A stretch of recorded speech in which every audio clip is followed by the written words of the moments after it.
Hello అండి, అందరికీ welcome back to my channel. ఈరోజు ఆలయం ప్రతిష్ట 3వ రోజు. ఈరోజు స్వామి విగ్రహ ప్రతిష్ట, అలాగే మనకి దర్శనం, ఆలయ శిఖరం మీద నుంచి అయితే బూర్లు పోయటం, సీతారాముల కళ్యాణం ఇవన్నీ జరుగుతున్నాయి. దానికోసం అయితే ఇవి ఈరోజు ఆలయంలోకి ఇప్పుడు వెళ్ళి విగ్రహం బ్యాక్ సైడ్ చిన్న కన్నంలా పెట్టి, ఇప్పుడైతే విగ్రహం బ్యాక్ సైడ్ నవరత్నాలు, పూర్ణాహుతి, చిల్లర పైసలన్నీ వేయడం కోసం అయితే జనాలందరూ ఇప్పుడైతే క్యూ కడుతున్నారనమాట. ఇక్కడికి అందరూ ఇప్పుడు అక్కడ వేయడం కోసం వెళ్తున్నాము. ఇప్పుడు వేసి వచ్చేసిన తర్వాత దర్శనంకి మళ్ళీ వెళ్ళాలి.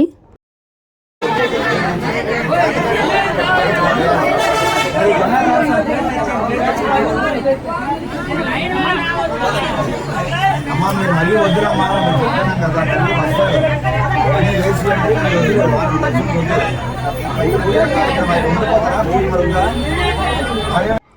స్వామి విగ్రహాలు చూసారా? వీటికైతే కళ్ళకైతే కొంచెం మైనం అది పెట్టేస్తున్నారు. కళ్ళు అంటే మనకి దర్శనం అన్నీ చేయకుండా ఇప్పకూడదు కదా, అందుకని కళ్ళు అయితే మూసేసి ఉన్నాయి. అలాగే పైన శిఖరం మీద పెడతాం కదా పూర్ణ కుంభం, దీనికి ఇప్పుడు బూర్లు కూడా వేస్తారనమాట. ఇది పైన పెట్టాక గంపలతో బూర్లు తీసుకెళ్ళి శిఖరం మీద వేస్తారు. కాకపోతే మా ఆలయం చుట్టూ గోడలు ఉన్నాయి కనుక దాంతో బూర్లు వేసిన కిందకి పడవ కనుక వీళ్ళైతే చేతులతో ఇసిరేస్తారనమాట. మాకు లేకపోతే గంపతో పొయ్యాలి. ఆలయం శిఖరం తర్వాత చూపిస్తాను. అది కన్వీనియంట్ లేదు కనుక ఈ విధంగా వేసేస్తున్నారు. ఇప్పుడైతే జనాలు అందరూ క్యూ కట్టున్నారనమాట. పంచలోహాలు, అలాగే పూర్ణాహుతి, చిల్లర పైసలు, రాగి ఎత్తడి కాయిన్స్ ఇవన్నీ తరతరాలు ఉండిపోతాయి. గుడి ఉన్నన్నాళ్ళు ఉండిపోతాయి కనుక ఎవరికి ఎంత తోస్తే అంత ఇప్పుడు ఆ విగ్రహం బ్యాక్ సైడ్ కన్నంలో అయితే వేస్తున్నారు అందరూ.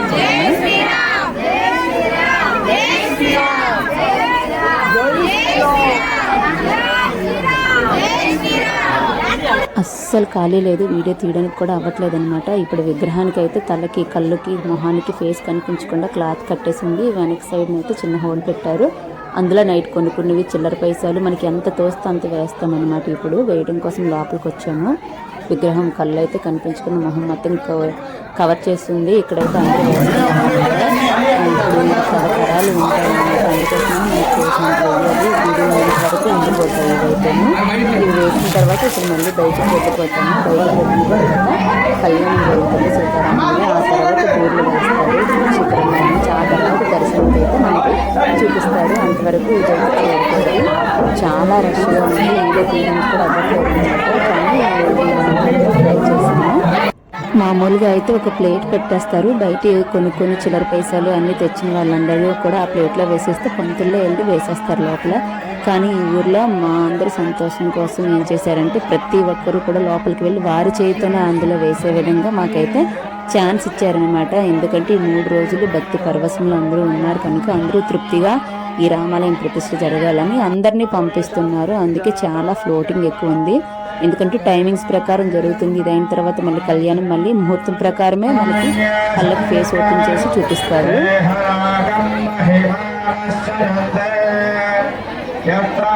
ఇవైతే ఇప్పుడు బూర్లండి. ఉదయం 8 గంటలకే వచ్చేయమన్నారు. అందరూ 4 గంటలకి ఇలా లెగిసి ప్రతి ఇంటి నుంచి 9, 11, 21, 51 ఇలా అనమాట. మనకి ఏ పప్పుతో కుదిరితే ఆ పప్పుతో బూర్లో వండేసి అయితే తీసుకొని వచ్చారు ఊరు మొత్తం కూడాను. ఇవైతే 3 గంపలు అయ్యాయి. గోమాతను కూడా తీసుకొచ్చారు దర్శనార్థం. గోమాత దర్శనం కూడా చేసుకోమని చెప్పారనమాట. ఆలయంలో కూడా గోమాత వెళ్ళి అలాగే మనకి ఇప్పుడు దర్శనం కూడా జరిగింది. ఇలా ఆలయ శిఖరం నుంచి బూర్లు ఎందుకు వేస్తారో తెలుసా? గంపలతో వేసేటప్పుడు పొంగు పొరులతో కిందన పడతాయి కదా, అప్పుడు ఆడపడుచులు అందరూ చెంగులు పట్టుకోమంటున్నారు అనమాట. చీరవి అంటే పసుపు కుంకాలు కూడా వాళ్ళకి పరిపూర్ణంగా ఉంటాయి. ఏ చోటనైతే ఇలా జరుగుతుందో బూర్లు ఎలాగో పొంగుతున్నాయో ఆ ఊర్లో ఆ ప్రాంతంలో సిరి సంపదలు, పాడి పంటలు, ఆరోగ్యాలు పొంగు పొరులుతూ ఉంటుందని దీని అంతరార్థం.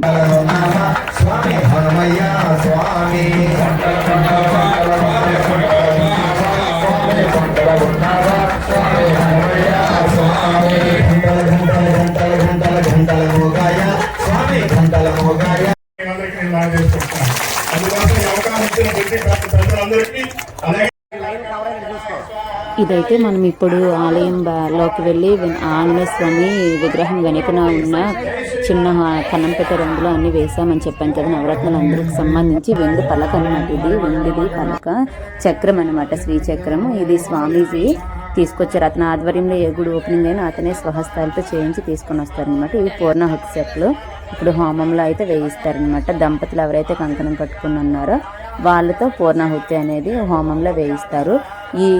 ఈ వెండి రేకు మీద శ్రీచక్ర పలక ఉంది కదా, ఇదైతే ఆ విగ్రహం బ్యాక్ సైడ్ కన్నంలో అయితే వేసి అన్నిటితో కప్పేస్తారనమాట. దానికోసం ఆ పలక అయితే తెచ్చారు స్వామీజీ గారు. కంకణం కట్టుకున్న దంపతులు మాత్రమే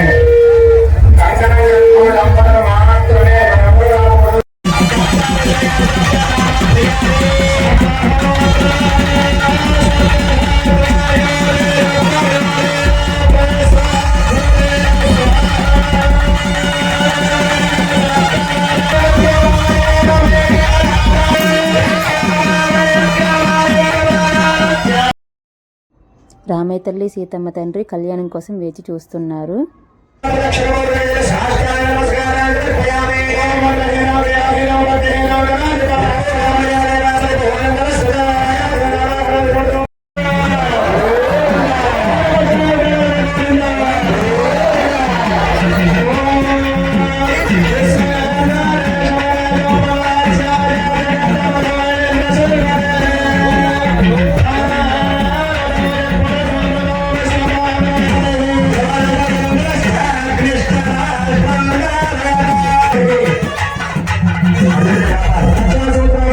చేయడం జరిగింది.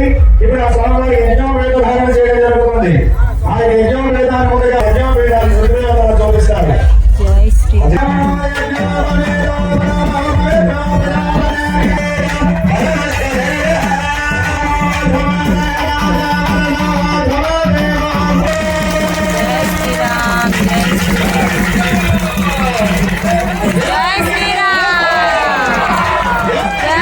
కళ్యాణ ఘట్టం అయిన తర్వాత కానుకలు సమర్పించుకున్న తర్వాత మనకైతే గుడి దగ్గరికి తీసుకుని వెళ్ళిన తర్వాత శిఖరం పై నుంచి బూర్లు అయితే పోస్తారండి. ఇప్పుడు ఆ బూర్లు పోసే కార్యక్రమం తర్వాత దర్శనార్థం మనమైతే వెళ్ళాలి. ఆ దర్శనం కూడా ఫస్ట్ అద్దంలో స్వామివారిని చూసి తర్వాత డైరెక్ట్గా చూడాలన్నమాట. డైరెక్ట్గా చూడకూడదు. మనకి ఎదురుగా కనిపించిన కళ్ళు మూసుకొని లోపలికి వెళ్ళి తర్వాత అద్దంలో చూసిన తర్వాతనే స్వామివారిని చూడమని చెప్పారు. డైరెక్ట్గా మనమైతే చూడకూడదండి.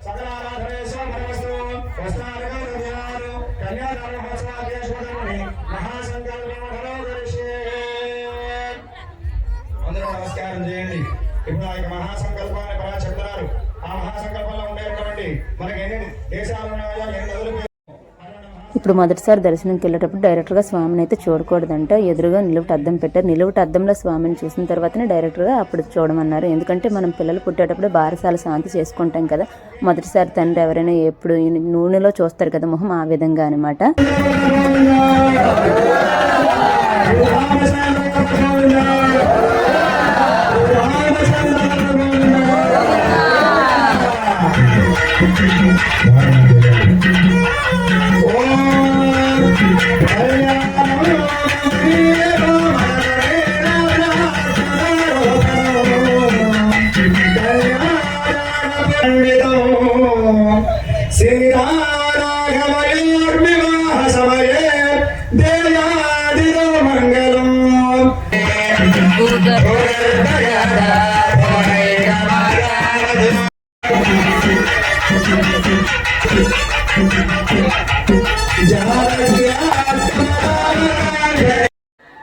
ఇప్పుడైతే కళ్యాణం అయిపోయింది. కానుకలు వేసిన తర్వాత స్వామీజీ వారి ఆశీస్సులు కూడా తీసుకున్న తర్వాత ఆలయం శిఖరం నుంచి బూర్లు అయితే పోస్తారు. దానికోసం అయితే జనాభా అంతా వచ్చున్నాము. చుట్టూ గోడలు ఉన్నాయి చూసారా. శిఖరం నుంచి బూర్లు పోస్తే కిందకి పడవు. అందుకోసమని స్వాములు పైకి చేంజ్ చేస్తున్నారు. చేతులతో ఇస్తారనమాట. అందరూ చీరకొండలు పట్టుకుంటున్నారు. ఆడవాళ్ళందరూ ఆ బూర్లు మనకి ఇందులో పడితే మనకి చాలా అదృష్టం అనమాట. ఆ బూర్లు వరకు మనకు శరం జరుగుతుంది ఒక నమ్మకం. అయితే ఇది శిఖరం మాకు అసలు చుట్టూ వెసులుబాటు లేదు. లేదంటే శిఖరం మీద గుడి చుట్టూ జనం ఉంటారు, గుడి చుట్టూ పట్టుకుంటారు. కానీ మాకు ఇక్కడ వెసులుబాటు కుదరటం లేదు కనుక వాళ్ళు ముందుగా అయితే ఉన్నారు. ఇటువైపు హోమశాల ఉంది కనుక అటువైపు అయితే వినాయక స్వామి టెంపుల్ కూడా ఉంది. సో అందుకోసమే నేను అవ్వడం లేదు. చేతులతో విసిరేస్తున్నారు. అందరం అయితే పట్టుకుంటున్నాము. తొక్కిట్లాగా అయిపోతుంది ఆ ఊర్ల కోసం. అయితే ఊరు మనకి దేవుడు వర్ణించినట్టు అనమాట. ఏ ఊర్లో కూడా ఇలానే చేస్తారు ఆలయ ప్రతిష్ట అయ్యేటప్పటికి. మాది రోడ్డు పాయింట్ ఊరు కదా చూసారు. ఒకవైపు ట్రాఫిక్ కూడా చాలా వరకు ఇబ్బంది అయిపోతుంది ప్రోగ్రామ్ జరగడానికి కూడాను. అందుకనే గబగబా కొంచెం చేసేసి ఇంకా ట్రాఫిక్ని అయితే క్లియర్ చేసేసారు. ఇప్పుడైతే బూర్లు పోసే కార్యక్రమం అయిపోయింది. ఆడాలు మగవాళ్ళు చిన్నపిల్లలను లేకుండా అందరూ బూర్లు పడడానికి ఉత్సాహంగా ఉండి పట్టుకున్నారు దొరికినంత వరకును. ఎందుకంటే 3 గంపలు వచ్చాయి ఊరు మొత్తం తెచ్చినవి. 3 గంపలతో కూడా ఇలానే చేశారు. అన్నదానానికి వేరే బూర్లు వేరేగా నిర్వహించారు. అన్నదానం 4000 మంది కోసం అయితే ఈరోజు అన్నదాన కార్యక్రమం అయితే రెడీ చేశారు. ఇప్పుడైతే దర్శనార్థం అయితే వెళ్తున్నారు. స్వామి ముఖానికి ఉన్న వస్త్రాన్ని తొలగించేసి అద్దంలో దర్శనం చేసుకున్న తర్వాత డైరెక్ట్గా స్వామిని దర్శనం చేసుకోవాలి. బూర్లు పోసిన తర్వాత దర్శనం కోసం వెళ్తున్నాము. స్వామికి దిష్టి తగలకుండా చూసారా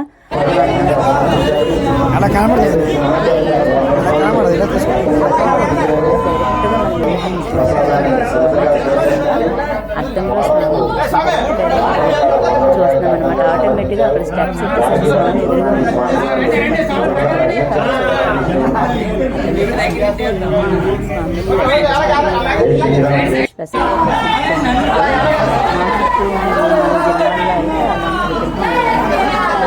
పద్మభూషణ్ అవార్డు గ్రహీత అంట ఈ విగ్రహాన్ని చేసినారు. అతను అయితే చేపించి తీసుకొచ్చారు. ఇప్పుడైతే 4000 మంది కోసం అన్నదాన కార్యక్రమం అయితే భారీగా నిర్వహించారు. పక్కన టాక్టర్ పెట్టారు. ఎవరు తిన్న ఆకులను వాళ్ళ చాట్లో వేసేయటమే దైవ కార్యక్రమం కదా. అందరూ మనది అనుకొని ప్రతి ఒక్క పని చేసుకుంటూ వస్తున్నాం అన్నమాట. ఊరు పక్కనే ఆలయం చివరిన ఉంది. చివరి పక్కన పొలాలు ఉన్నాయి కనుక అన్నీ క్లియర్గా ఉన్నాయి. ఇప్పుడైతే ఈ చీర తాంబూలం ఆడపిల్లలకి ఇమ్మని చెప్పారు కదా, ఈ విధంగా అమ్మవారి దగ్గర పెట్టి తీసుకొస్తున్నారు మా నాన్న స్వామి. ఇంటికి వచ్చిన తర్వాత నాకైతే ఇప్పుడు ఇస్తారు. ప్రతి ఒక్క ఆడపిల్లకి కూడా ఈరోజు ఈ విధంగా ఇవ్వాలన్నమాట. 3 రోజులు పండుగ అయిపోయింది కదా. ఈరోజు సాయంత్రం ప్రతి ఒక్క ఆడపిల్లని చీర గాజులు పసుపు కుంకుమ పండు కాయ అన్నీ పెట్టి ఇంటి దగ్గర నుంచి సాగనంపమని స్వామీజీ చెప్పారు. అందుకోసమనే పండగకి ఎవరైతే ఆడపిల్లలు వచ్చారో ప్రతి ఒక్క ఆడపిల్లని కూడా ప్రతి ఇంటి వాళ్ళు కూడా పిలుపు చేసుకున్నారు. ఈ విధంగా వచ్చిన తర్వాత నిండుగా ఆశీర్వదించి పంపించమని చెప్పారనమాట. అయితే ఈ రోజుతో ఈ కార్యక్రమం అయిపోయింది. ఇప్పుడు సాయంత్రం అయితే స్వామిల మాల విరమణ చేసిన తర్వాత ఊర్లో అయితే ఊరేగింపు కార్యక్రమం కూడా ఉంటుంది. కాకపోతే మాకు మార్నింగ్ పిల్లలకి స్కూల్ ఉంది. సో మేము ఇప్పుడైతే బయలుదేరిపోతున్నాం వైజాగ్. ఈవినింగ్ ప్రోగ్రాం వరకు మేము ఉండడం లేదు. అందుకని ఇంకా అన్నీ సర్దేసుకున్నాం. డ్రెస్సులు చేంజ్ చేసుకొని తాంబూలం తీసుకున్న తర్వాత మేమైతే ఇప్పుడు వెళ్ళిపోతాము. అయితే ఆలయం చూపిస్తాను చూడండి, రామాలయము. ఇప్పుడైతే నేను 2 తల్లిదండ్రుల దగ్గర నేను ఆశీర్వాదం అయితే తీసుకుంటున్నాను. ప్రతి ఇంట్లో కూడా ఈరోజు ఈ సాయంత్రం ఇదే కార్యక్రమం అయితే జరుగుతుందన్నమాట. ఈ ఊర్లో అయితే ఇది స్వామీజీ చెప్పిన ప్రకారం ప్రతి ఒక్కరు నడుచుకుంటున్నారు. ఇది రామాలయం. ఇది మా ఇంటి దగ్గర ఊరు చివరన ఉందన్నమాట. మా ఇల్లు ఈ చివరన ఉంటుంది. ఈ ఆలయం నుంచి 7వ తేదీన ఇక్కడ నుంచి స్వామిని తీసుకొని వెళ్ళి ఆంజనేయ స్వామి టెంపుల్లో పెడతారు. పెట్టిన తర్వాత ముహూర్తం ప్రకారం 7వ తేదీన ఈ ఆలయాన్ని అయితే పడగొడతారు. పడగొట్టిన తర్వాత వచ్చే నెల 18వ తేదీన మళ్ళీ దీనికి శంకుస్థాపన జరుగుతుంది. శంకుస్థాపన జరిగిన తర్వాత మళ్ళీ ఇది కూడా 1 సంవత్సరం పట్టవచ్చు, 6 నెలలు పట్టవచ్చు. మళ్ళీ ఆలయం ప్రతిష్ఠ అనేది మళ్ళీ జరుగుతుంది. అప్పుడైతే అట్టహాసంగా చేయాలని చెప్పేసి ఆంజనేయ స్వామి టెంపుల్కి సంబంధించి కొంచెం తక్కువలో ఈ విధంగా అయితే పూర్తి చేసుకున్నాము. 7వ తేదీన మా రామయ్య తండ్రిని సీతమ్మ తల్లిని ఊరు జనం మధ్యలో మంగళ వాయిద్యాలతో తీసుకొచ్చి ఆంజనేయ స్వామి టెంపుల్లో పెడతారండి. అలాగే 18వ తేదీ ఏప్రిల్న మళ్ళీ దానికి కూడా శంకుస్థాపన జరుగుతుంది. నా వీడియో మీకు నచ్చినట్లయితే లైక్ చేయండి, షేర్ చేయండి, సబ్స్క్రైబ్ చేసుకోవడం మాత్రం మర్చిపోవద్దు.